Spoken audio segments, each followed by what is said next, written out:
اور آپ حیران ہوں گے.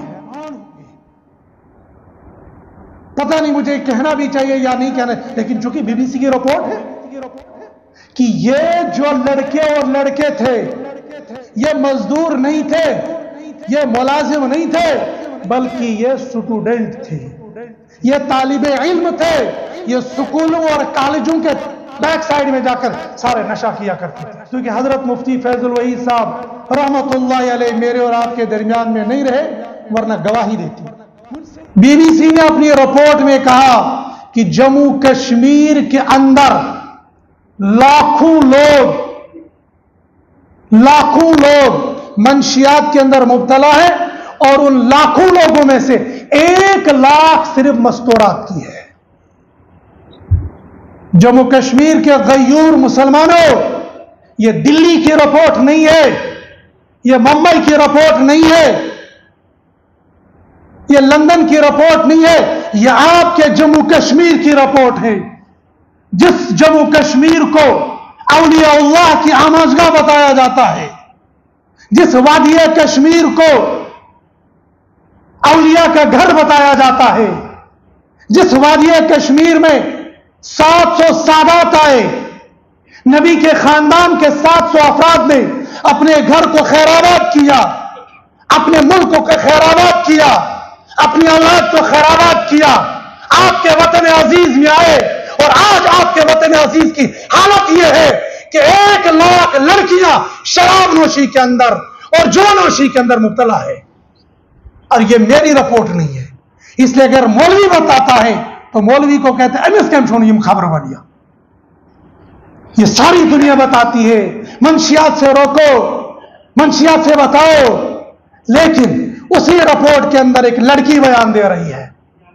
بی بی سی خود کہہ رہی ہے ہم نے ان کی شکلوں کو چھپایا ہے، واقعی انہوں نے چھپایا ہے، ان کی شناخت کو بھی چھپایا ہے، لیکن اس لڑکی اور لڑکے کا انٹرویو جو انہوں نے بیان کیا ہے اس میں یہ کہا ہے کہ پہلے ہمارے دوستوں نے فری میں ہمیں نشہ آور چیزیں دے دی. ہمارے سننے والوں نے، ہم تو خبریں سنتے ہیں نا مزے لینے کے لیے، خبر برائے خبر نہیں سنتے ہیں.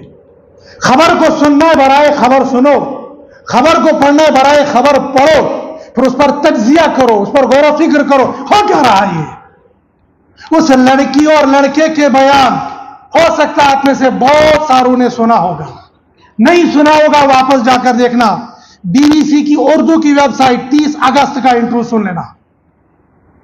وہ لڑکی اور لڑکا یہ کہتا ہے ہمارے دوستوں نے پہلے ہمیں فری میں یہ نشہ آور چیزیں دے دی، بعد میں مکر گئے. یہ فری میں دینے کا منشا کیا ہے؟ اس کے پیچھے راز کیا ہے؟ اس کے پیچھے وجہ کیا ہے؟ معلوم یہ ہو گیا کچھ لوگ اس وقت دنیا کے اندر صرف منشیات کو پھیلانے کے لیے لگے ہوئے ہیں، اور ادھر سے حکام بھی، عوام بھی، بڑا بھی، چھوٹا بھی، پولیس بھی، کرمچاری، سارے لوگوں کا ایک ہی نعرہ ہے منشیات کو روکو. لیکن اس کے باوجود اس منشیات کی تبلیغ کی جا رہی ہے، اس کی تشہیر کی جا رہی ہے. یہ میں نہیں کہہ رہا ہوں، میں اس بیان سے سمجھا ہوں جو فری میں پہلے دیا جا رہا ہے اور بعد میں ان بچوں کو پاکٹ مارنے پر مجبور کیا گیا.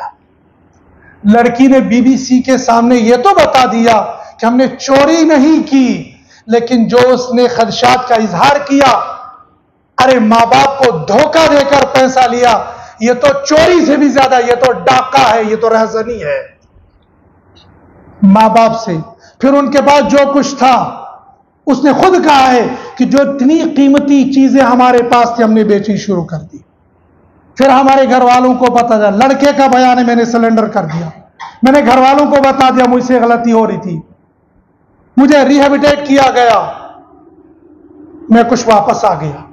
ہو سکتا الحمدللہ اللہ کرے اس جوان کو توبہ کی توفیق ہو گئی ہو، وہ واپس آ گیا ہو، لیکن ہمارے کتنے جوان اس بری لت کے اندر پڑ گئے ہیں، اور نوجوانوں کے ساتھ ساتھ ہماری بچیاں اس لت کے اندر پڑ چکی ہیں.